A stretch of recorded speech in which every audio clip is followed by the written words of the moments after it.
Oh, ano naman ang pakala mo today pa? Ito ang Ano naman menu yan? Bangos. May tausi. Sarsyadong bangus. Na napakasarap. Alam ko pag sarsyado ba may itlog? Wala. Hindi ko ilalagay itlog kasi yung may harina ilalagay ko dyan. Pero normally na. Ha? Normally. Depende naman sa iyo kung anong gusto mong ilagay. Pero siyempre yan ang ano natin. Pakukuloyin muna natin yan.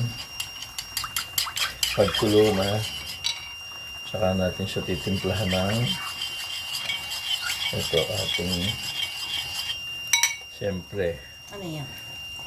yung harina pampalapot. May sabaw ba yan?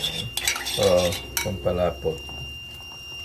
So yan ang ating sarsyadong Tapos bangus. na yung ating ano itlog na nilalaga. Yan ang sarsyadong bangus ni Batang. Sarsyadong bangus ni Batang. Eh, Overdriver na si Batang, chef pa. thank you At pa. the same time.